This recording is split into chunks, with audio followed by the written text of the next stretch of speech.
rompe el poder del pecado, su amor es fuerte y poderoso, el Rey de gloria, el Rey de majestad. Conmueve el mundo con su estruendo y nos asombra con maravillas, el Rey de gloria, el Rey de majestad. Gracias sublimes,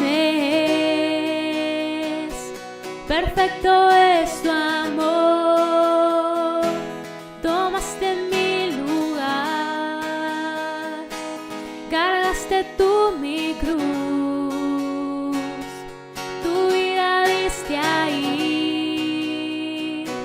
y ahora libre soy. Oh, Jesús, te adoro por lo que hiciste en mí.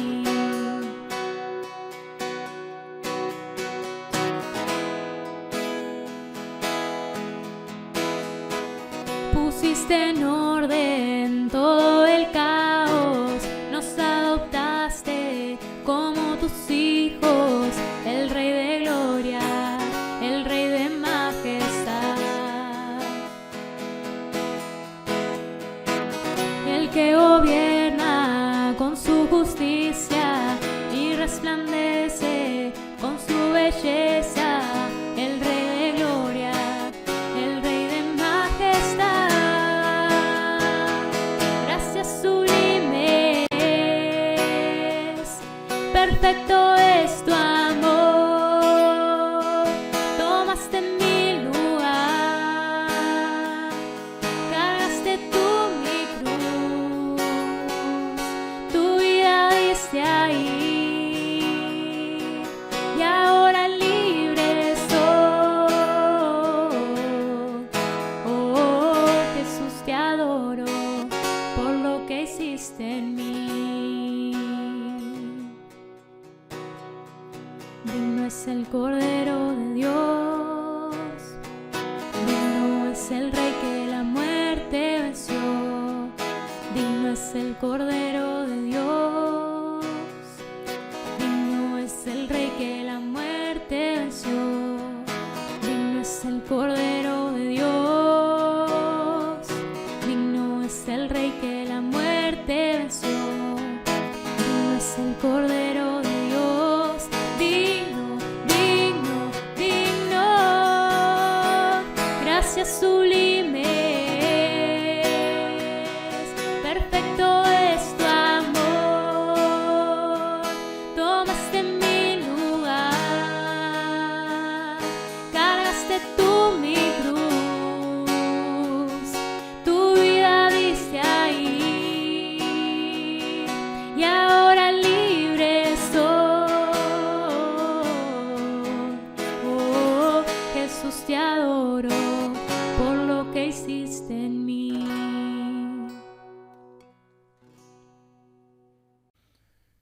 Buenos días, qué alegría poder reencontrarnos para compartir la palabra de Dios. Queríamos comentarles algunas cositas en este mes de mayo. Hemos comenzado a repartir canastas de alimento a familias que están necesitadas y bueno, es una cosa que hacemos para mostrar el amor de Dios. Queremos compartir esto con las personas que nos siguen y aquellos que quieran sumarse a esta tarea. Tenemos el teléfono que aparece habitualmente en la pantalla para poder ayudar también en esto.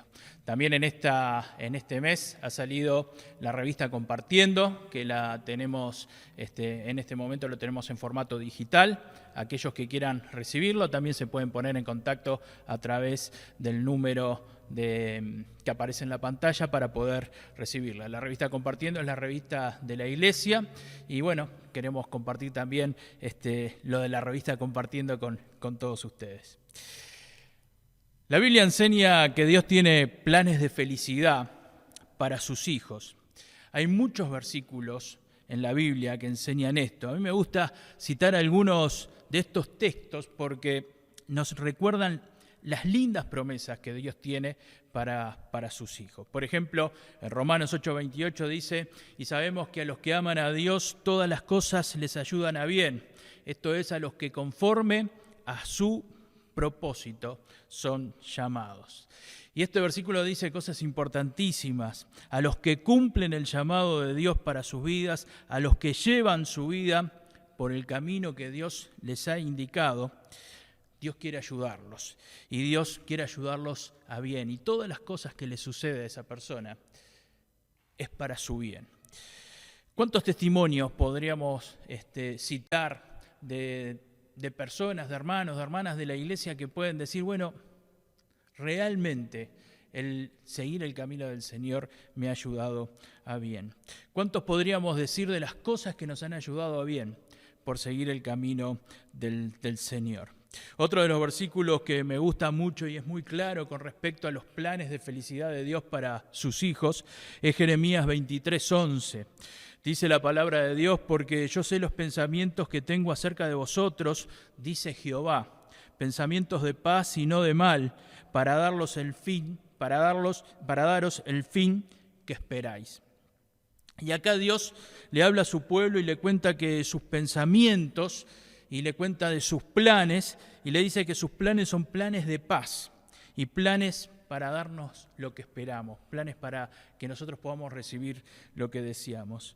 Otro de los versículos que enseña sobre las promesas de Dios para su pueblo y de los planes de felicidad de Dios para su pueblo son los versículos que están en el Salmo 37, el versículo 4 y el versículo 5. Son dos versículos que tienen preciosas palabras del Señor para nosotros. Dice, deleítate a sí mismo en Jehová y Él te concederá las peticiones de tu corazón. Encomienda a Jehová tu camino y confía en Él, y Él hará. El escritor de este salmo nos dice, entregale tu vida al Señor, encomendale tu vida al Señor. Deja de hacer lo que a vos te parece y empezá a hacer lo que Dios quiere que hagas en tu vida. Poné tu confianza en el Señor y Dios te va a conceder las peticiones de tu corazón. Dice, Él hará. Dios va a hacer. Dios es el que va a mover su mano poderosa para poder satisfacer cada una de tus necesidades y para poder bendecir tu vida. Y podríamos ir citando versículos de la palabra de Dios que nos hablan de los planes que Dios tiene para cada uno de sus hijos. Y por lo general, en todos los versículos en los cuales nosotros podemos ver los planes de Dios para sus hijos, el concepto es el mismo. Por lo general el concepto es el siguiente: entregale tu vida a Dios y Él va a bendecir tu vida. Obedece a Dios y Él te va a ayudar. Confía en el Señor y Él te va a dar paz. En todas las promesas de Dios, cuando Dios tiene algo bueno para prometer a sus hijos, siempre hay algo que tenemos que hacer nosotros. Hay una confianza que tenemos que hacer, que poner en el Señor. Hay cosas que tenemos que hacer o cosas que tenemos que dejar de hacer para recibir la promesa de Dios. Ahora el tema es, ¿qué pasa cuando Dios quiere que yo haga algo y yo no estoy dispuesto a hacerlo? ¿Qué pasa cuando Dios quiere que yo le sirva de alguna manera, que yo le sirva con algún servicio especial a Él y yo no quiero hacerlo? ¿O qué pasa cuando Dios quiere que yo deje un pecado que hay en mi vida y yo no estoy dispuesto a dejar ese pecado en mi vida? No estoy dispuesto a abandonar ese pecado en mi vida. ¿Qué pasa cuando Dios me muestra, esto no es para vos? Esto no es para un hijo de Dios, esto no es lo que corresponde que vos estés haciendo, pero yo insisto en seguir con mi conducta. ¿Qué pasa cuando yo voy para allá y Dios me dice, tenés que ir para allá? ¿Qué pasa cuando mi meta es seguir para allá y Dios me está mostrando, no, tenés que cambiar el sentido de tu vida y empezar a ir para allá? ¿Qué pasa cuando Dios me dice que tengo que hacer algo y yo quiero hacer lo contrario? Hoy quiero que veamos la vida de un hombre de Dios, un hijo de Dios, al que Dios le mostró su voluntad de que vaya para allá. Pero él quería ir para allá. Él quería ir para el otro lado. Dios le estaba mostrando cuál era su voluntad. Y él puso por encima de la voluntad de Dios, puso su voluntad. Y Dios le indicó algo y él hizo algo totalmente contrario a lo que Dios le estaba mostrando. Por eso les invito a abrir en la Biblia y ver lo que pasó en la vida del profeta Jonás. Y mientras ustedes saben en la Biblia, en el libro de Jonás, en el capítulo 1, el libro de Jonás está en el Antiguo Testamento, vamos a leer el capítulo 1, les cuento que Jonás era un hombre del pueblo de Dios. Jonás era un hombre de Dios. No solamente era un hombre de Dios, sino que Jonás era un profeta de Dios. Era una persona que estaba consagrada a Dios y Dios lo utilizaba para mostrarle a las demás personas lo que le quería decir a su pueblo. Y Jonás hablaba con la gente y hablaba directamente lo que Dios le estaba mostrando a él. Sin embargo, en cierto momento este hombre no quiso hacer lo que Dios le mostraba que debía de hacer. Dios le dijo: tenés que ir a llevar mi palabra a la ciudad de Nínive. Tenés que llevar mi palabra a la ciudad de Nínive que queda para aquel lado. Y Jonás se fue para el otro lado, para el lado contrario de donde Dios le estaba indicando. Los invito entonces a leer en Jonás capítulo 1. Dice la palabra de Dios: vino palabra de Jehová a Jonás, hijo de Amitai, diciendo: levántate y ve a Nínive, aquella gran ciudad, y pregona contra ella, porque ha subido su maldad delante de mí. Y Jonás se levantó para huir de la presencia de Jehová a Tarsis, y descendió a Jope y halló una nave que partía para Tarsis, y pagando su pasaje entró en ella para irse con ellos a Tarsis, lejos de la presencia de Jehová, lejos de la presencia de Jehová. Dice que Dios le mostró claramente a Jonás que debía de ir a la ciudad de Nínive. Nínive estaba al noreste de Jerusalén. Nínive estaba al noreste de Israel. Y Jonás tenía que ir a esa ciudad a predicar en el nombre de Dios. En esa época Nínive era una ciudad muy importante, era una ciudad grande, era una ciudad importante en lo cultural, era una ciudad importante en lo económico, era una ciudad con mucha población, era una ciudad muy poderosa, pero también era una ciudad donde había mucho pecado. Y Dios envía a Jonás a predicar allí, porque en esa ciudad dice que había mucha maldad. Y Dios quería darle la oportunidad a las personas que vivían en Nínive para que pudieran arrepentirse de su maldad y para que no fueran consumidos por Dios. Dice que Dios iba a enviar un castigo sobre esta ciudad. Entonces, antes de enviar el castigo, Dios siempre da una oportunidad de arrepentirse. Y en esta ocasión, Dios quería enviar a Jonás a la ciudad de Nínive para que pudiera predicar sobre el arrepentimiento. Y Dios quería llevar su mensaje a través de Jonás, pero Jonás no estaba dispuesto a obedecer a Dios. Dios le había dicho que viajara a Nínive. Nínive quedaba para el noreste de Israel, pero Jonás se va al puerto más cercano y se toma un barco para el oeste. Tenía que ir para el este y se toma un barco para el oeste. Tarso se supone que estaba en lo que hoy es España, o sea que Dios lo había enviado para el este y él estaba yendo para el oeste.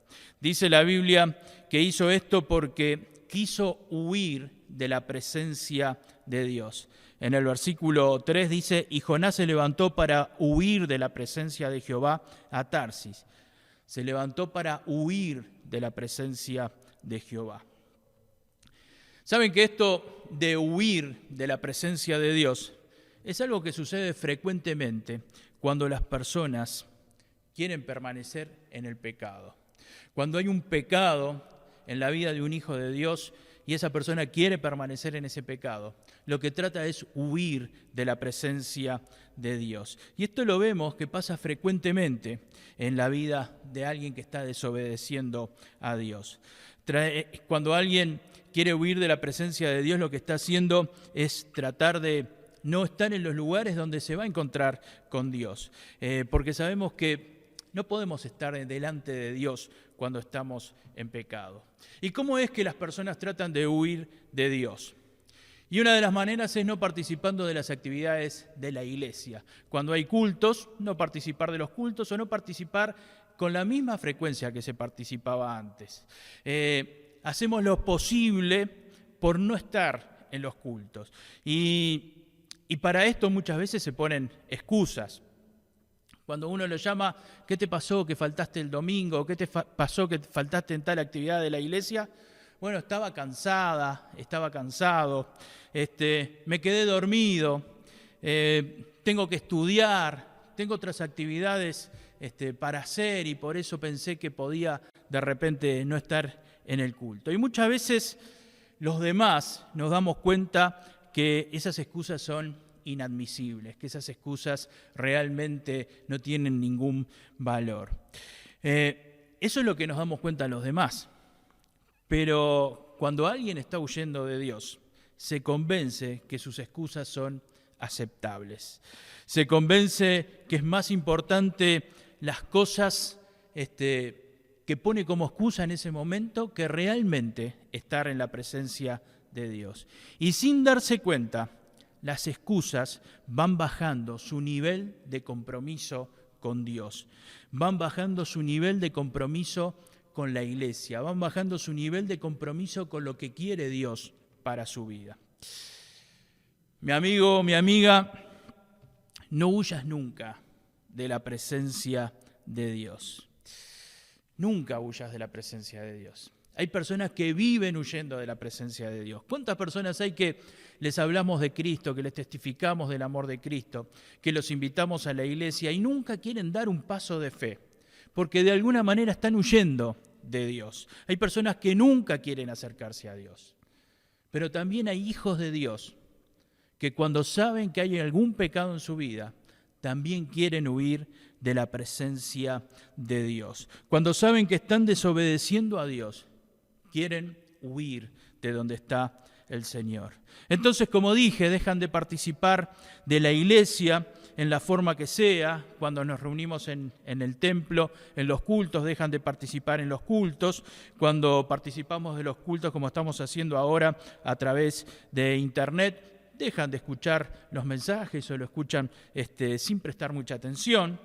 Cuando les decimos, bueno, quiero hablar contigo, buscan una excusa para no hablar, para no recibirnos y de alguna manera piensan que están huyendo del hermano o de la hermana que quiere hablar con ellos. Pero lo que están haciendo es huir de la palabra de Dios. Están huyendo de lo que la persona le va a decir, de lo que dice la palabra de Dios. Yo creo que si hoy le preguntáramos a Jonás, ¿qué fue lo más tonto que hiciste en tu vida? Si hoy tuviéramos la oportunidad de preguntarle a Jonás, ¿qué fue lo menos inteligente que hiciste en tu vida?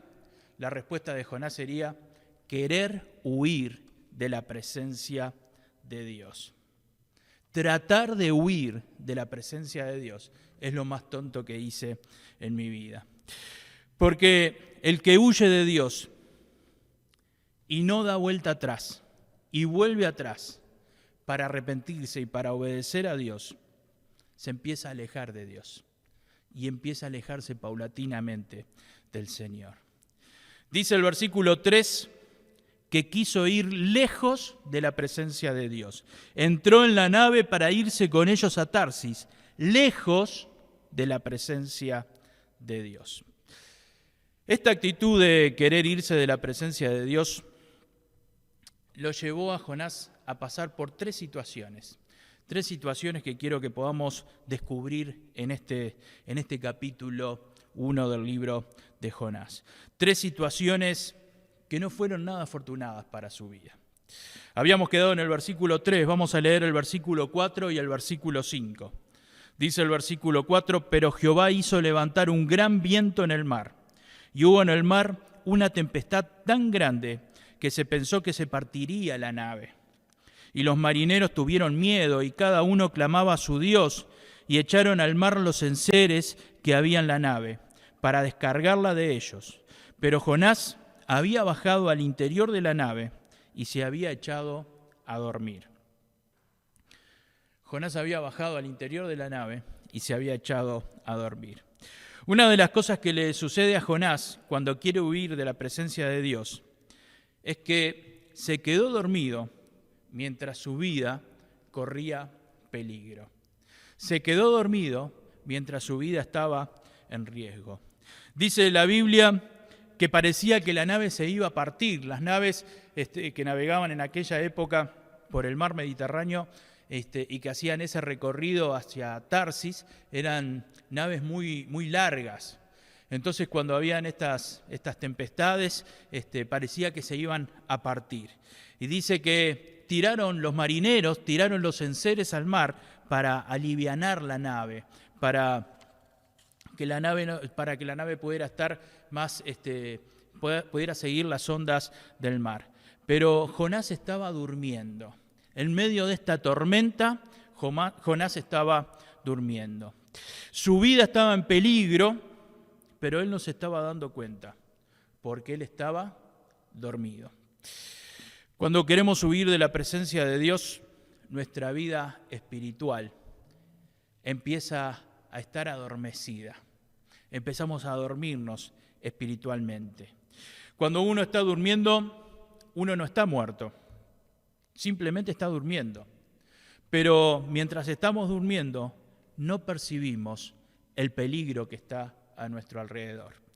Hace unos días vimos una lamentable noticia en el informativo, en una vivienda se produjo un incendio y 2 personas murieron dentro de esa vivienda.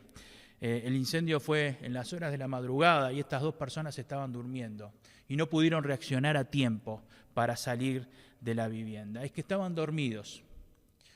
Cuando estamos dormidos no nos damos cuenta del peligro que hay a nuestro alrededor. Y esto pasa muchas veces en nuestra vida espiritual. Cuando estamos dormidos espiritualmente, no nos damos cuenta del peligro que corre nuestra vida espiritual. Estamos huyendo de Dios y eso nos causa el sueño espiritual. Y nos dormimos. Y cuando nos dormimos, no nos damos cuenta del peligro en que estamos. Jesús, una y otra vez, nos enseña sobre el velar. Los hijos de Dios tenemos que velar. Los hijos de Dios tenemos que estar atentos. Los hijos de Dios tenemos que estar bien despiertos. Incluso a sus propios discípulos Jesús les enseñó varias veces sobre la importancia de velar.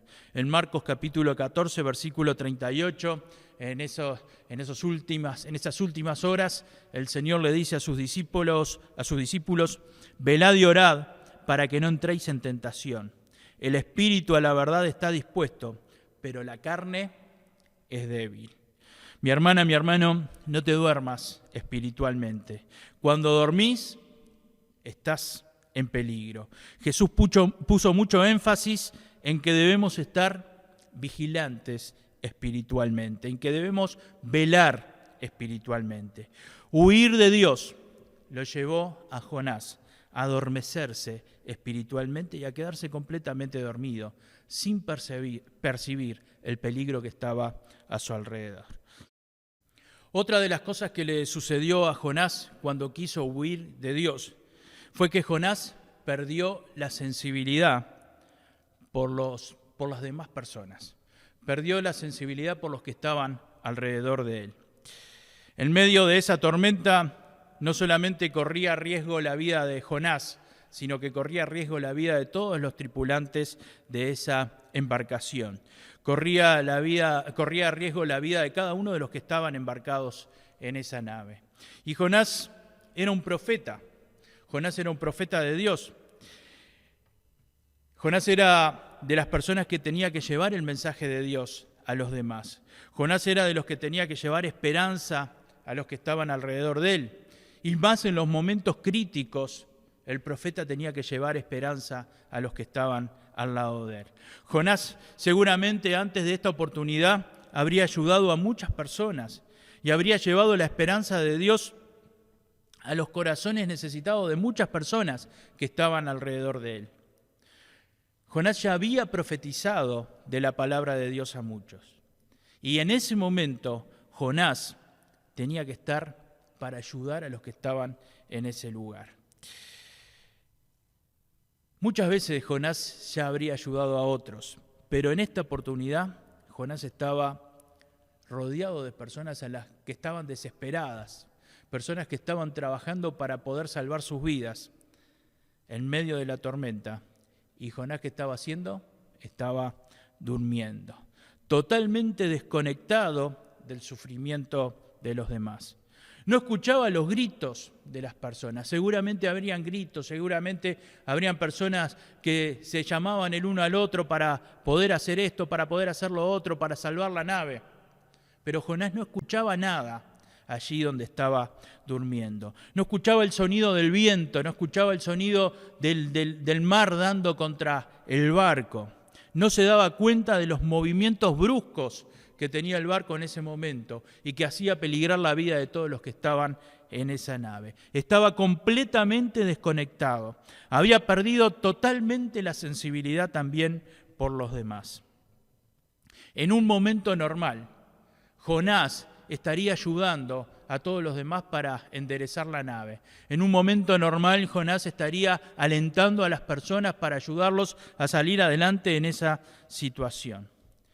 Pero cuando estamos en desobediencia con Dios, cuando hay un pecado en nuestra vida que no queremos abandonar, también sucede que perdemos la sensibilidad por los demás.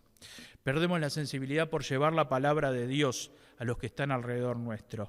Perdemos la sensibilidad de ayudar a los demás de la forma que Dios quiere que nosotros los ayudemos. Cuando no estamos yendo en el sentido que Dios quiere en nuestra vida, cuando tu vida no está yendo en el sentido que Dios te mostró, seguramente también te pase de perder la sensibilidad espiritual, te pase de perder la sensibilidad por los que están necesitados y están cerca de vos. Seguramente no nos damos cuenta de la necesidad que tienen los que están cerca de nosotros de Dios.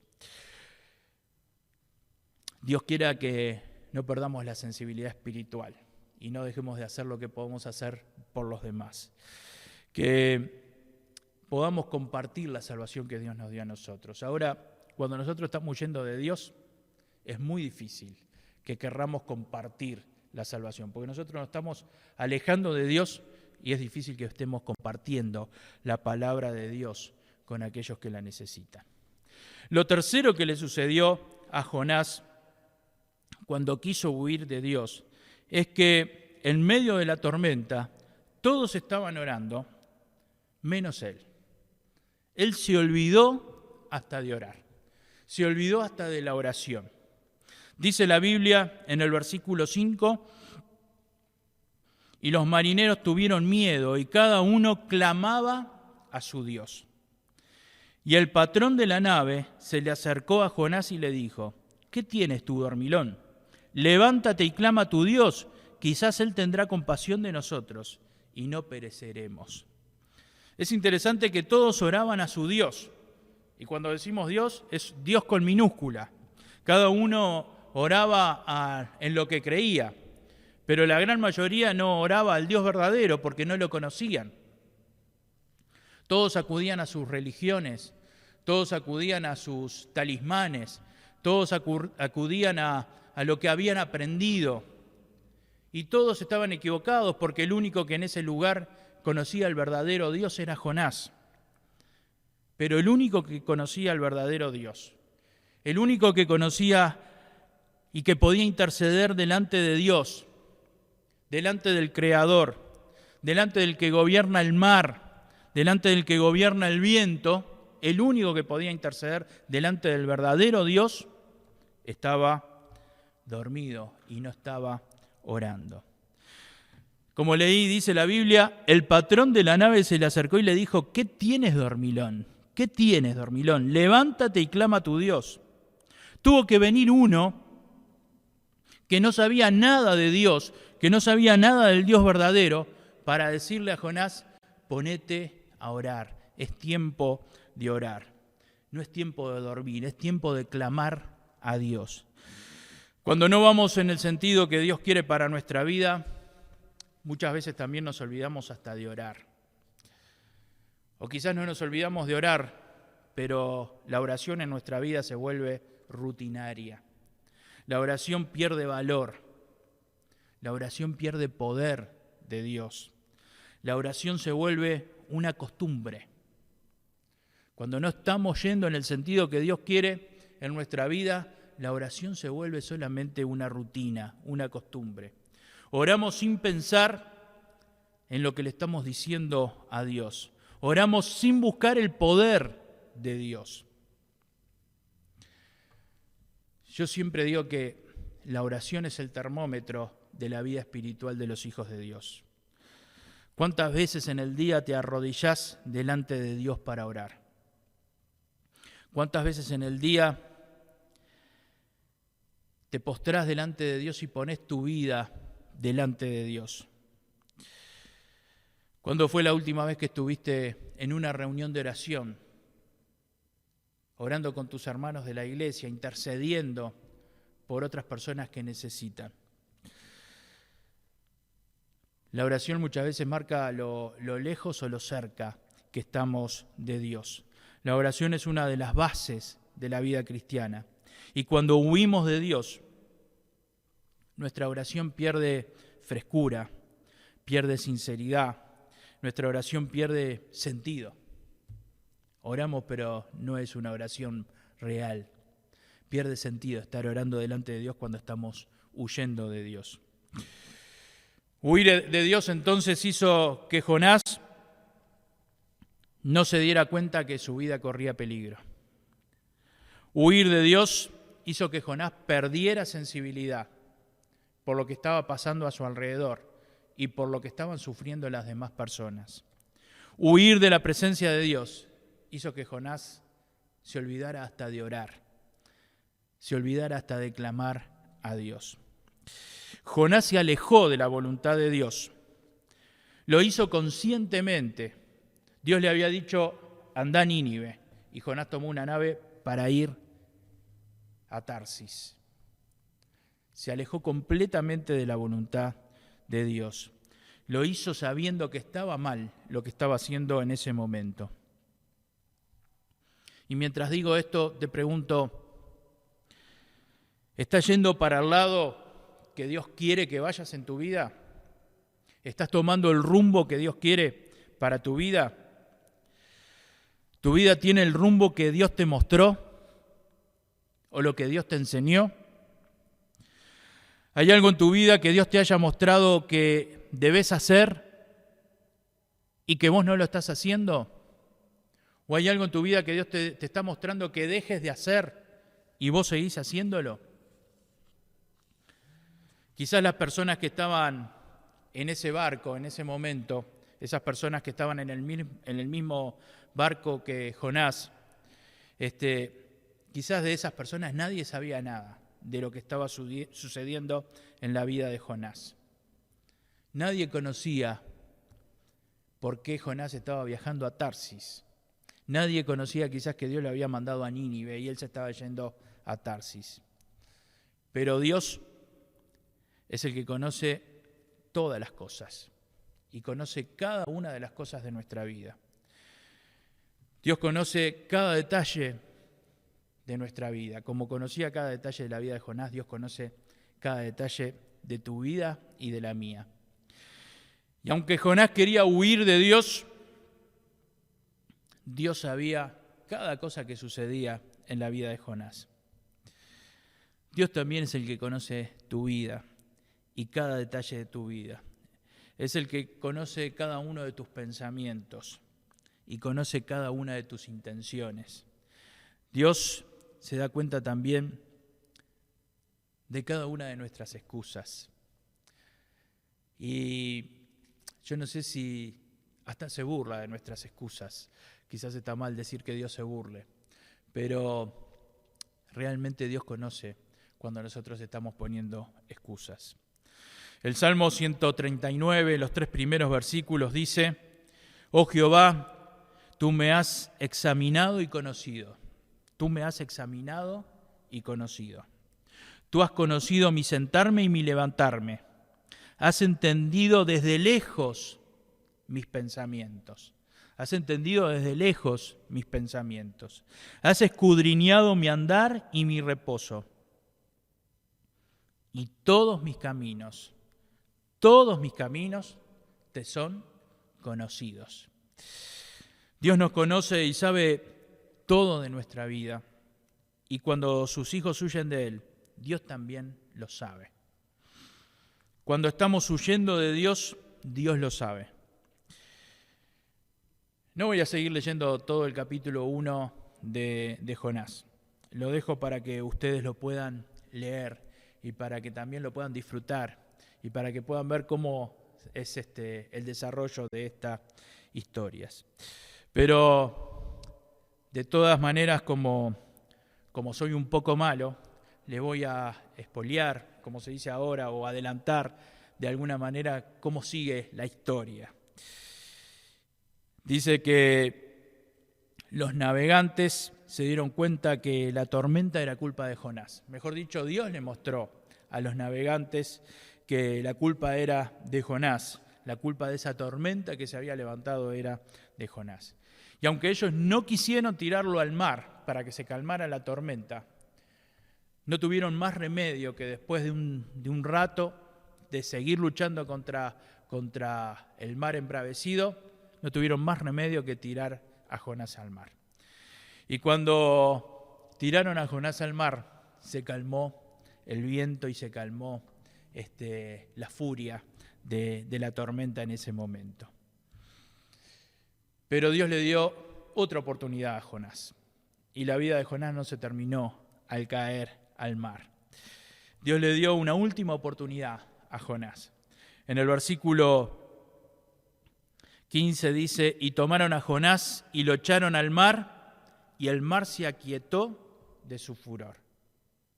Finalmente lo tomaron y lo echaron al mar, y el mar se aquietó de su furor. En el versículo 17 dice, pero Jehová tenía preparado un gran pez que tragase a Jonás, y estuvo Jonás en el vientre del pez 3 días y 3 noches. Dios le dio una última oportunidad a Jonás. Preparó un pez para salvar a Jonás. Cuando tratamos de huir de Dios, muchas veces Dios tiene preparado un gran pez para salvarnos, para darnos una última oportunidad. Un pez en el que hay que estar un rato. Puede ser 3 días y 3 noches como le tocó a Jonás, o quizás pueda ser más o puede ser menos. El interior del pez no es un lugar agradable, seguramente que no era un lugar agradable para Jonás. Yo calculo que si del lado de afuera los peces tienen un olor bastante penetrante y bastante agudo, del lado de adentro debe ser mucho peor, mucho más difícil. También está claro que no era un lugar cómodo el pez. No existen peces 5 estrellas en los cuales podamos tener una cama cómoda o podamos tener un frigobar o podamos tener un lugar donde sentirnos bien. Jonás estuvo muy incómodo esos 3 días y esas 3 noches. Pero a veces Dios tiene preparado un gran pez para salvarnos de morir espiritualmente, para salvar nuestra vida espiritual. Algunas veces Dios tiene que usar grandes peces para evitar que nos ahoguemos espiritualmente, que perdamos la vida en la tormenta. Y el gran pez ayudó a Jonás a salvar su vida y fue parte de la misericordia de Dios. Yo quiero que prestemos atención cómo lo relata la Biblia, cómo lo dice la Biblia, porque es muy importante cómo lo dice la Biblia.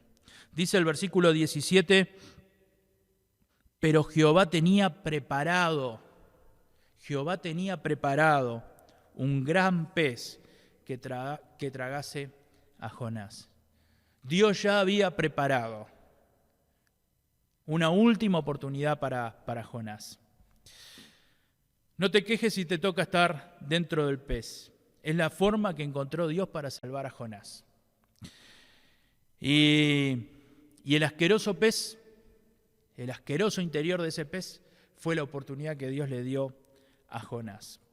Dios quiera que ninguno de nosotros necesitemos caer en un gran pez para volver al rumbo que Dios tiene para nuestra vida. Que Dios no necesite un gran pez para enderezar el rumbo de nuestra vida. Que cada día podamos ponernos en oración delante de Dios y preguntarle a Dios si realmente estamos haciendo las cosas como Él quiere que las hagamos. Si realmente el rumbo que le hemos dado a nuestra vida es el rumbo que Dios tiene para nosotros. Que cada día nos podamos poner delante del Señor y le preguntemos al Señor, Señor, ¿qué quieres que haga hoy? ¿Qué quieres que haga dentro de un año? ¿Qué quieres que haga dentro de 5 años?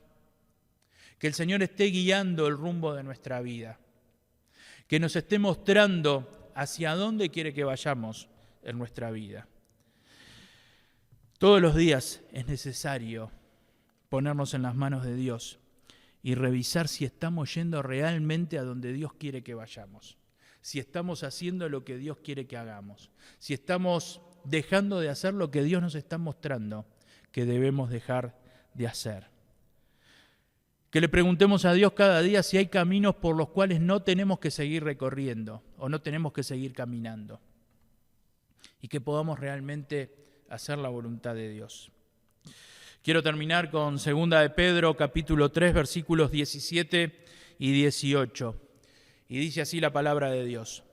Así que vosotros, oh amados, sabiéndolo de antemano, guardaos, no sea que arrastrados por el error de los inicuos, caigáis de vuestra firmeza. Guardaos, no sea que por el error de los inicuos caigáis de vuestra firmeza. Antes bien, creced en la gracia y el conocimiento de nuestro Señor y Salvador Jesucristo. A Él sea la gloria, ahora y hasta el día de la eternidad. Amén. Guardaos, no sea que arrastrados por el error de los inicuos, caigáis de vuestra firmeza. Que el Señor te bendiga, que estemos yendo a donde Dios quiere que vayamos, que estemos siguiendo la ruta que Dios quiere que sigamos en nuestra vida, que sigamos el rumbo que Dios quiere que tenga nuestra vida. Y si encontramos que nos hemos desviado y estamos yendo a un lugar contrario al que Dios quiere que vayamos, que podamos tener el valor para volver a caminar hacia donde Dios quiere que llevemos nuestra vida. Vamos a orar y vamos a ponernos en las manos del Señor. Señor, gracias por el ejemplo que has puesto en Jonás. Gracias por la historia de este gran hombre tuyo, Señor. Este gran hombre que terminó llevando tu palabra a Nínive, porque finalmente vos hiciste que fuera aquel lugar. Y vos le diste la oportunidad a esa ciudad para que se arrepintiera, Señor. Y Señor, gracias porque utilizaste a este hombre. Pero Señor, muchas veces nosotros estamos en la situación de Jonás. Y muchas veces nos encontramos que vos nos mostrás algo para nuestra vida y no estamos dispuestos, Señor, a obedecerte. Señor, perdónanos. Danos sabiduría para darnos cuenta a tiempo, para arrepentirnos.